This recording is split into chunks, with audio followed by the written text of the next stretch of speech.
Chapter 2. Huck escapes and finds a friend. Mostly, it was a lazy, comfortable kind of life. But after about 2 months, Pop began to hit me too much with his stick. He often went away into town, too, and then he always locked me in the hut. Once, he was away for 3 days, and I thought I was never going to get out again. When he came back that time, he was drunk and angry. He wanted my money, but Judge Thatcher wouldn't give it to him. The judge wanted to send me to live with the widow again, Pop told me. I wasn't very pleased about that. I didn't want to go back there. So I decided to escape and go down the river and live in the woods somewhere. When Pop was out, I began to cut a hole in the wooden wall of the hut. In a few days, when the hole was bigger, I could take the wood out, escape through the hole, and put the wood back. One morning, Pop sent me down to the river to catch some fish for breakfast. To my surprise, there was a canoe in the water, and there was no one in it. Immediately, I jumped into the river and brought the canoe to the side.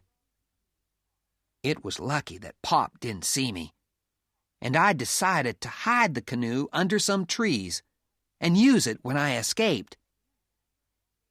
That afternoon, Pop locked me in and went off to town. He won't be back tonight, I thought. So I began to work hard at my hole. Soon, I could get out through it, and I carried food and drink and Pop's gun down to the canoe. Then I put back the wood to hide the hole, took the gun, and went into the woods. There I shot a wild pig and took it back to the hut with me. Next, I broke down the door with an axe. I carried the pig into the hut and put some of its blood on the ground.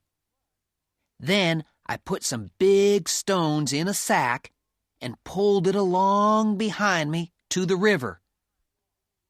Last of all, I put some blood and some of my hair on the axe. I left the axe in a corner of the hut, and I took the pig down to the river. They won't know it's only a pig in the river, I said to myself. They'll think it's me. Then I took the canoe and went down the river to Jackson's Island.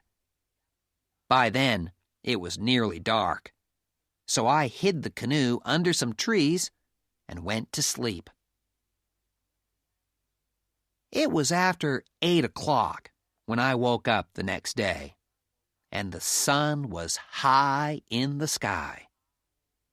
I was warm and comfortable, and I didn't want to get up.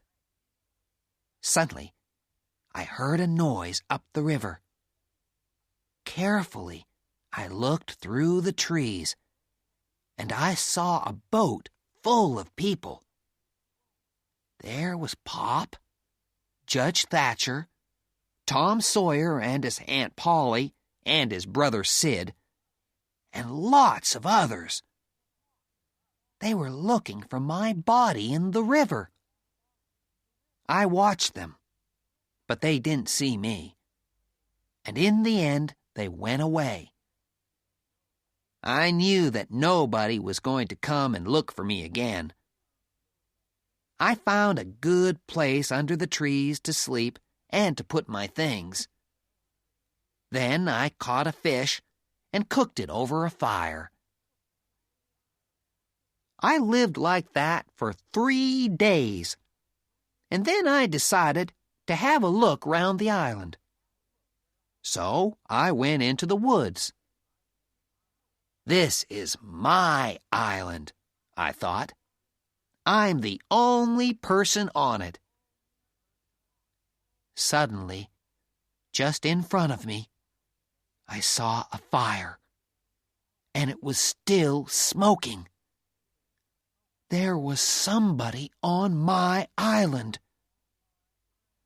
I didn't wait. I turned and went straight back. But I couldn't sleep. After a time, I said to myself, I can't live like this. I must find out who it is. Silently, I moved along the river in my canoe, under the darkness of the trees. And then I stopped. Through the trees, I could see the light of a fire. Afraid, I left my canoe and went nearer. There was a man lying by the fire. Suddenly, he sat up, and I saw that it was Jim, Miss Watson's slave. I was really happy to see him. "Hello, Jim!" I cried, and I jumped out from behind the tree. Jim fell to his knees. "Please don't hurt me," he cried. "I've always been good to dead people." "It's all right, Jim. I'm not dead," I said. "But why are you here on the island?" I asked. "Well, Huck," he began, "old Miss Watson wanted to sell me. A man came into town and told Miss Watson that he'd buy me for $800. She couldn't say no, so I ran away. I ran down to the river to hide, but everybody in the town was there. They said you were dead, Huck. I had to wait all day to get away. When it was dark, I got onto a big boat and hid. When we came near this island, I jumped into the water and swam here." Jim finished his story, and then we both carried all our things into a cave and hid the canoe under some trees. We were just in time, because then the rains came. It rained for days, and the river got higher and higher. All kinds of things came down the river, and one night there was a little wooden house lying half on its side. We got the canoe out and went to take a look.